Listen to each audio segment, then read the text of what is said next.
அது ஒவ்வொரு ஆக்டருக்குமே ஒவ்வொரு தமிழ் சினிமாவில் ஒவ்வொரு காலகட்டத்திலையும் வந்து ஒவ்வொரு ஆக்டருடைய வாய்ஸ் அவ்வளோ யூனிக்காக இருக்கும். அந்த வாய்ஸ் வந்து எந்த இடத்துல அவங்கள ஃபேஸை பார்க்கணுன்ட்டே கிடையாது. Can just here the voice and say இது அவங்க தான் அப்படின்ட்டு. ஆனால் அதுக்கு ஒரு மிகப்பெரிய கிரேஸுமே இருக்கும். ஸோ அந்த மாதிரிப்பட்ட வாய்ஸ் டேலண்ட்ஸை வந்து பிக் பண்ணி அழகாக இந்த படத்தில் யூஸ் பண்ணியிருக்காங்க. அப்படின்றப்போ இந்த Lion King, Mufasa Lion King கூட ஒரு பர்சனல் கனெக்ட்டுமே உருவாகுது. So I think it's very very good thing இந்த மாதிரி ஸ்பெஷல் வாய்ஸ் டேலண்ட்ஸை யூஸ் பண்ணுது அப்படின்னு நான் சொல்லுவேன். ஸோ இன்னைக்கு அவங்கள வந்து ரெக்கக்னைஸ் பண்ணணும், அவங்கள வந்து கண்டிப்பாக கௌரவிக்கணும் அப்படின்றதையும் வந்து அவங்க பண்ணியிருக்காங்க. ஸோ அதுவுமே எனக்கு தெரிஞ்ச ஒரு பெரிய விஷயமா நான் பார்க்குறேன். So to begin the show இன்னைக்கு வந்து will have the trailers screening for us. So trailer பார்த்துக்கலாமா? Mufasa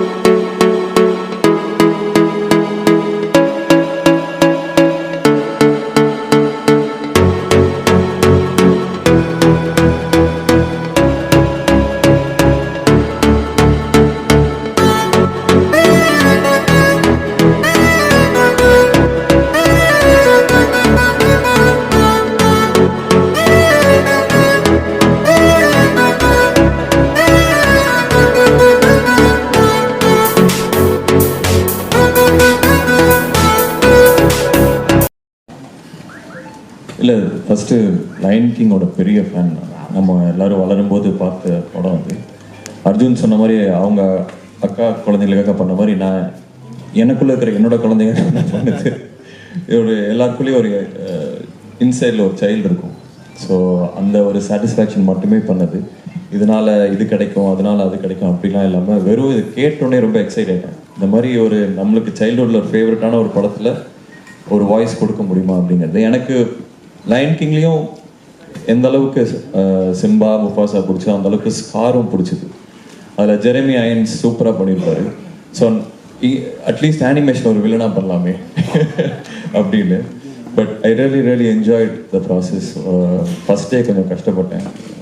we were just discussing ஆமாம் எப்படி ஒரு லைனுக்கு எப்படா டப் பண்ணுறது அப்படின்னு. But yeah, like he said Vivek made it easier for us. ரொம்ப ஒரு அழகான எக்ஸ்பீரியன்ஸ் அது. மெமரிஸில். ஸோ அதுக்காக பண்ணேன். But big thank you to Vivek and is entire team. அவங்க தான் ஹெல்ப் பண்ணாங்க இந்த என்டையர் டப்பிங் ப்ராசஸில். So that's how Mufasa happen. Okay, thank you sir. எல்லாருமே வந்து கேட்பாங்க. So everybody is a big fan of your that majestic சிங்கம் போன்ற குரல். ஒரு லோகோ அது. ஏன்னா அவங்க தான் ஃபஸ்ட்டு மிக்கி மவுஸ்ல இருந்து இந்த அனிமேஷன் அந்த இதுவே கொண்டு வராங்க. இப்போ லயன் கிங்கில் வந்து முடியல, இப்போ வந்திருக்கு. ஸோ அதில் நாங்கள் எல்லாருமா சேர்ந்து அதுக்கு ஒரு வாய்ஸ் கொடுத்துருக்கோன்றத வந்து இதனோட சேர்ந்து எனக்கு ரொம்ப பெருமையாக இருக்குது. நான் நடிக்கிறதுக்கு முன்னால் எனக்கு நடிப்பு வாய்ப்பு வராதுன்னு டப்பிங் ஆர்டிஸ்டாக தான் நான் வந்து என்னுடைய சினிமா துறையை நான் ஆரம்பித்தேன். அப்போ நான் ஃபஸ்ட்டு பேசுனதே வந்து ஒரு பாம்புக்கு தான். ஆரூர்தாஸ் அவர்கள் வந்து எங்களையும் வாழ விடுங்கள்னு ஒரு மிருகங்கள் ஒரு இந்த தெருவில் குரங்கு பாம்பெல்லாம் வச்சு விளையாட்டு காமிப்பாங்களே, அவங்க கிட்ட இருந்து இதெல்லாம் தப்பிச்சு போயிடும். அவங்களுக்குள்ள நடக்கிற கதை அதில் வந்து நான் வந்து பாம்பாக தான் ஃபஸ்ட்டு நடித்தேன். ஸோ இப்போ வந்து சிங்கத்தில் நின்று இருக்கு. So I was two excited when I got this. ஏற்கனவே நீங்கள் சொன்ன மாதிரி அந்த பிக் ஜெயண்ட் அதில் வந்து ஸ்பீல்ஸ்பர்கோட படம், அதில் வந்து அந்த முக்கிய கதாபாத்திரத்துக்கு நான் தான் பண்ணேன். பட் ஆனால் இதில் வந்து ஒரு மிருகம்னு சொல்ல முடியாது. ஏன்னா அந்த படத்தை பார்க்கும்போது you don't feel that they are animals இல்லையா. அது எங்களை விட பெரிய நடிகர்களாக இருக்குது. அதுக்கு வாய்ஸ் கொடுக்கறதே it was very interesting. So it was very nice. there was learning from both the sides. Vivek உண்மையாகவே வந்து ஏன்னா வழக்கமான ஒரு டப்பிங் படம்னா அது வந்து வார்த்தைகளை போகிறது ரொம்ப ஈஸி. ஆனால் ஒரு சிங்கத்துக்காக மனிதர்கள் அல்லாத ஒரு முகம்னும் போது அதனுடைய லிப்பு அசைவுன்றது வந்து ரொம்ப ரொம்ப கஷ்டமாக இருந்துச்சு. நம்ம எல்லாருமே அதான் என்ஜாய் பண்ணியிருக்கோம் இல்லையா. ஏன்னா லிப்புன்னா ஒரு யாருடைய லிப்பு இருந்தாலும் அதை பார்த்து பேசிடலாம். ஏன்னா இது ஒவ்வொரு லிப்பும் ஒவ்வொரு மாதிரி இருக்குது. குரங்குக்கு ஒரு மாதிரியா இருக்குது, சிங்கத்துக்குள்ளேயே வேற மாதிரியா இருக்குது. But it was a great learning. குரங்கு ரொம்ப ரொம்ப கஷ்டம். ஏன்னா குரங்குல இருந்தால் மனிதன் பிறந்தான், அதனால கொஞ்சம் ஈஸியாக இருக்கும்னு நினச்சேன். Okay, so I am so excited. ஒரே ஒரு நிமிஷம் அதிகமாக இருந்துச்சுன்னா நான் ஒரு முக்கியமான விஷயத்தை அசோக் செல்லோனுக்கு தெரியும். I always wanted to theorize the way of acting in Tamil films. அதை பற்றி நிறைய பேசியிருக்கோம். நானும் ஒவ்வொரு காலகட்டத்திலையும் நான் வந்து இதை தியரட்டைஸ் பண்ணணும், இதுக்கு ஒரு தியரி கொண்டு வரணும்னு நான் வந்து அப்பப்போ முயற்சி பண்ணுவேன். ஏன்னா நான் நடிகனாகும் போது இதெல்லாம் தான் எனக்கு ஹெல்ப் பண்ணிச்சுன்னும் போது ரொம்ப நாளைக்கு முன்னால் வந்து நான் வந்து ஒரு 60-70 பக்கங்கள் வந்து நான் முடிச்சிட்டேன். பெரிய கொம்பன் மாதிரி நடிச்சுக்கிட்டு முடிச்சிட்டேன். அப்போ தான் Lion King first Lion King release ஆகுது 2D. இப்போது இது 3D எல்லாம் கிடையாது. 2Dயில் வந்து லயன் கிங் ரிலீஸ் ஆகுது. அந்த ஒரு பர்டிகுலர் காட்சியில் வந்து அப்பா சிங்கம் இறந்து போகுது அந்த ஸ்டாம்பீடில். அந்த குட்டி சிங்கம் வந்து அந்த இறந்து போன அப்பாவை சுற்றி வந்து அப்பா எழுந்திருப்பா, அப்பா எழுந்திருப்பான்னு சொல்லணும். எனக்கு அழுகையாக வருது. நான் தான் ரொம்ப ஓவராக எக்ஸைட் பண்ண. நான் பக்கத்தில் இப்படி ஓரக்கண்ணில் பார்த்தா பக்கத்தில் இருக்க ஆளும் அழுகுறான், எட்டி பார்த்தா அவனும் அழுகுறான். நான் எழுதின 70 பக்கங்களை அப்படியே கிழிச்சு போட்டேன். ஒரு கோடுகளால் ஒரு உணர்ச்சியை வந்து கடத்த முடியும்னா நான் என்ன பெரிய தியரிட்டைஸ் பண்ணுறதுன்னு சொல்லிட்டு விட்டுட்டேன். So that was the connection with me with the lions of Disney. ஸோ எனக்கு வந்து ரொம்ப ரொம்ப பெருமை, உண்மையாகவே பெருமை. ஏன்னா நான் டப்பிங் ஆர்டிஸ்டாக ஆரம்பித்தேன். அதில் எல்லாத்துக்கும் எல்லா இடத்துலையும் ஒரு இது வேணும் இல்லைங்களா, ஒரு க்ரெக்ஸ் வேணும். தேவர் மகன் மாதிரி இதில் மாதிரி டப்பிங்கில் உண்மையாகவே எனக்கு வந்து ஒரு உச்ச அனுபவம். நன்றி திரும்பியும் டிஸ்னிக்கு, நன்றி Vivek, whoever were part of making this. Thank you my colleagues. Thank you. Thank you. Okay.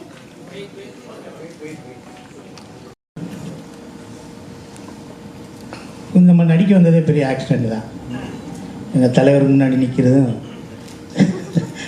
அது பெரிய பாக்கியம்தான். அது நம்ம முகர்கட்டைக்கெல்லாம் போய் நடிக்க போகிறோமா அப்படிங்கிறதெல்லாம் இருக்கும்.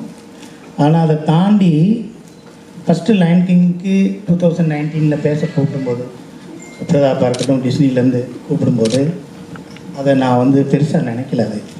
அது எனக்கு தெரியல. இந்த லயன் கிங்கை பற்றி எனக்கு எதுவுமே தெரியல. பட்டு நான் வீட்டில் ஸ்பீக்கர் போட்டு பேசையில் என் பையங்க லைன் கிங்க்கு பேச வரீங்களான்னு கேட்டோன்னே, இல்லை சார் எனக்கு வேலை இருக்குது அப்படின்னு. ஒரு வேலையும் கிடையாது, சும்மா சொல்கிறேன் வேலை இருக்குன்னு. உடனே அவங்க எப்பா லைன் கிங்குப்பா, அம்மாப்பா சாப்பா எப்பா அக்குனா மட்டாடாப்பான்னு கேகன்னு கத்திட்டாங்க. இது என்னடா அதுன்னு சொல்லிட்டு அவங்கள கூப்பிட்டு போயே நான் டப் பண்ணேன். நம்மளுக்கு என்னென்னா, ஒரு படத்தில் நடிக்கிறோம். இப்போ ஃபஸ்ட்டு போலார் எக்ஸ்பிரஸ்ன்னு ஒரு 15 இயர்ஸ்க்கு முன்னாடி ஒரு படம் வந்துச்சு.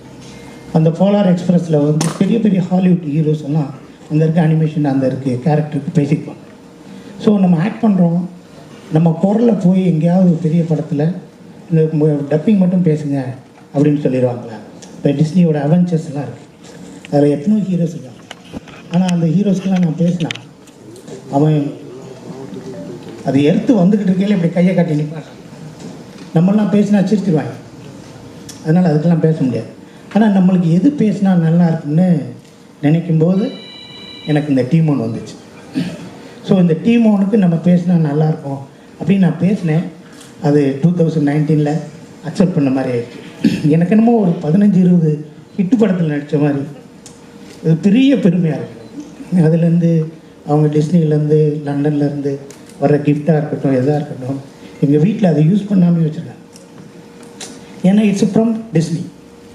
அந்த டிஸ்னியில் நம்ம ஒரு பார்ட்டு, நம்ம அணிலா எறும்பா ஒரு சாண்டா என்னன்னு தெரியல, பட் அந்த டிஸ்னியில் நம்ம ஒருத்தர் இருக்கோம் அப்படின்னு இருக்கு. ஒரு செக்கு வந்தால் கூட ஒரு டிஸ்னின்னு போட்டிருக்கு, செக்கு கூட போடல. இதையா நீ ஏயா நீ படுத்து செக்கை கூட அப்படியே வச்சிருக்கியா? ஃபோட்டோ எடுத்து வச்சிருக்கையா? செக்கு இதையா நீரையா பேச முடியாது, 2 நிமிஷம் தாயா. இந்த ஆளுக்கு முத அஜித் படம் ரெட்டு படத்தில் நாங்கள் க்ளோஸ் அப் எடுத்து ஒரு அறிமுகம் முத அறிமுகத்தில் நான் இம்மீடியட் கவுண்ட் தெரியுமா உங்களுக்கு? அப்படி வந்தார் வாங்கன்னு முதல்ல அதை விட்டுட்டு இப்போ இதை போய் நீதாயா இப்போ. ஸோ இந்த டிஸ்னிங்கிற ஒரு பெரிய விஷயம் அது 2019 பண்ணது. அதுக்கப்புறம் 2024 திருப்பி எனக்கு விவேக் பிரதாப்லாம் சேர்ந்து நீங்கள் வந்து பேசணும் அப்படின்னாங்க. ஸோ அந்த இதில் சஸ்டெயின் ஆகிருக்க ஒரு நல்ல விஷயமே நல்லா இருக்கு. அப்போ பேசும்போது நல்லா இருந்துச்சு குரல், இப்போ வேறு மாதிரி பேசின ஆளே சரியில்லை அப்படின்னு இல்லாமல் இப்பயும் அதே குரலில் இந்த டிஸ்னியில் இந்த 2024 முஃபாசாவில் எங்கள் தலைவர், என் தம்பி அர்ஜுன், அப்புறம் ரோபோ, செல்வன், விடிவி இவங்களோட பார்ட்டிசிபேட் பண்ணி இந்த தமிழில் இந்த டிஸ்னியோட படத்துக்கு நான் பேசுனது என் வாழ்க்கையில் மறக்க முடியாத ஒன்றா இருக்கும். இதுக்கடுத்து டாக்காவாக எடுத்தாலும் சரி, எங்கள் டீமும் பூமாவாக எடுத்தாலும் சரி டிஸ்னியில் அப்படி நான் இருப்பேன். அப்படியே இல்லாட்டி யாராவது டப்பிங் பேச வந்தால் அவங்கள நான் என்ன பண்ணுவேன்னு எனக்கு தெரியாது, அந்த கேரக்டருக்கு நான் தான் பேசுவேன் அப்படின்னு உறுதியாக சொல்லி இந்த ஒரு வாய்ப்பை கொடுத்த டிஸ்னிக்கும், விவேக்கும், பிரதாப்புக்கும், எங்கள் சக நடிகர்களுக்கும் இந்த வாய்ஸோட டேலண்ட்டை பெருசாக பண்ணணும்னு இவ்வளோ பெரிய ஏற்பாடு பண்ண உங்களுக்கும் என்னோட நன்றி நன்றி நன்றி. தேங்க்யூ. Thank you so much. சொல்ல இந்த ஒரு யங் இது ரஃபிக்கு நீங்கள் தான் பேசணும் சார். சரி டிஸ்னி ஆச்சு, சரி போய் பேசலாம் அப்படின்ட்டு வந்து பேசினேன். உண்மையிலே அது பேச எனக்கு அது உள்ள இருக்க வார்த்தைங்களாம் பசங்களுக்கு சொல்கிற மாதிரி இருக்கும். ஆனால் ரொம்ப சூப்பராக இருக்கும். ஏன்னா அந்த கிங்கையே கலாய்க்கும் அந்த குரங்கு. ஒரு கொம்பை வச்சு கிங்குக்கு திடீர்னு டான்ஸ் எடுத்ததும் இறங்கி சண்டை செய்யும். இப்படிலாம் பார்த்து தான் நிஜ வாழ்க்கையிலே நம்மளுக்கு அதில் நிறைய அர்த்தங்கள் சேருது. அது இந்த குழந்தைங்களுக்கு செம்ம ரீச் ஆகுன்றது அப்போ தான் தெரியுது. அப்போ தான் அதே மாதிரி தான் இங்கே வந்த பிறகு தான் தெரியுது இவ்வளோ கேரக்டர் இது உள்ளே பேசியிருக்காங்க அப்படின்னு. ஏன்னா அந்த ட்ரெய்லர் அதெல்லாம் பார்க்கும்போது கூட நான் அவ்வளோவா ரோபோ சங்கர், சிங்கம், புலி இவங்க தான் கலெக்ஷன் பேசியிருப்பாங்க அப்படின்னு நினச்சேன். அப்புறம் பார்த்தா அண்ணன் இருக்காரு, எல்லாமே சூப்பர் வாய்ஸ். இதில் இன்னொரு விஷயம் என்னென்னா, இந்த அளவுக்கு இந்த படம் டிஸ்னி இது all over the world universe release இது. ஆனால் இந்த தமிழில் எடுத்துக்கின ஒரு strain, that means that Vivek ஒவ்வொரு வாய்ஸையும் பெக்குலியரானது எடுத்து தனியாக அவங்கவுங்கள அப்ரோச் பண்ணி பேச வச்சது பெரிய விஷயம். Really hats off to Vivek. இது டிஸ்னியே தெரிஞ்சுக்கணும். அதே மாதிரி டிஸ்னிக்கு இன்னும் ஒன்று ஆகும், இது தமிழில் தான் பெரிய கலெக்ஷனும் ஆகும். ஏன்னா அந்த அளவுக்கு அதில் மெனக்கெட்டுருக்காங்கன்னு சொல்ல வரேன். ஏன்னா அது ஒரிஜினல் லைன்ஸ்லாம் பேசவே முடியாது. ஏன்னா ஆஃப்ரிக்கனில் பாடியிருப்பாங்க. கக்கிக்கியா புக்கா பக்கியா ஜுக்கா அந்த அளவுனா கரெக்டாக பாடுறாங்க. பின்னாடி இருந்துட்டு சார் இன்ஜினியர் ரூம்லேருந்து ஏன்னா இந்த பாட்டை பாடிடுங்க ஒன்றுன்னு. எந்த பாட்டுன்னா அதில் வரும், கேட்டிங்கன்னா தமிழ் ஆஃப்ரிக்கன் லாங்குவேஜ் அதை பாட வச்சிட்டார். என்ன இது என்ன ஆகிப்போச்சுன்னா, ட்ராவலில் இருக்கும்போது ஃப்ளைட்டில் இது போட்டு நான் பாட்டு பாடினே இருக்கேன். பக்கத்தில் ஒரு பொண்ணு பேஜாராயிடுச்சு, இது என்ன லாங்குவேஜ் சார்ங்க, இட்ஸ் லைன் கிங் அப்படின்னு. ஸோ அந்த அளவுக்கு மெமரி சிப்பில் ஏறிடுச்சு அந்த சாங்ஸ்லாம். ஸோ பசங்களுக்கு அப்போ எவ்வளோ கேட்சியாக இருக்கும் அப்படின்றது தெரிய வந்தது. ஸோ இந்த படம் கண்டிப்பாக பெரிய ஹிட் ஆகும். அதான் இந்த லாங்குவேஜஸில் நம்மளது தான் பின்னிடும். ஏன்னா அந்த மாதிரி சூப்பர் ஸ்டார்னு பேசியிருக்காங்க, இன்க்ளூடிங் மீ. ஸோ அதனால இந்த கதையை இப்படி தான் பேசுமே தவிர்த்து இதை விட்டுட்டு நான் சினிமா எடுத்தேன் படித்தேன் இதெல்லாம் வந்து இந்த ஸ்டேஜ் செக்கு இவர் போடலையா. நான் சரிப்பான் வாங்குறதுக்கு முன்னாடியே பேங்க் அனுப்பிச்சிட்ருப்பான் அந்த செக்கு வந்துடாடே அங்கே போய் நில்லுன்ட்டு. அந்த ஏன்னா இந்த ஆள் கேரக்டர் எனக்கு தெரியும் நல்லா, அதனால தப்பாக எடுத்துக்காதீங்க. ஆஞ்சலி சொல்கிறதெல்லாம் சொல்லிட்டு தப்பாக எடுத்துக்க. இல்லை ஆஞ்சலி தேங்க்ஸ் ஃபார் யூ. ஆஞ்சலி கொஞ்சம் புடவையை தூக்கி கட்டுமா, தடிக்கி விழுந்துருக்கு, ரொம்ப கஷ்டமாக இருந்துச்சு சார். அப்படி போகிறாங்க பின்னாடியே வந்து ஒரு மீட்டர். Thank you sir, thank you.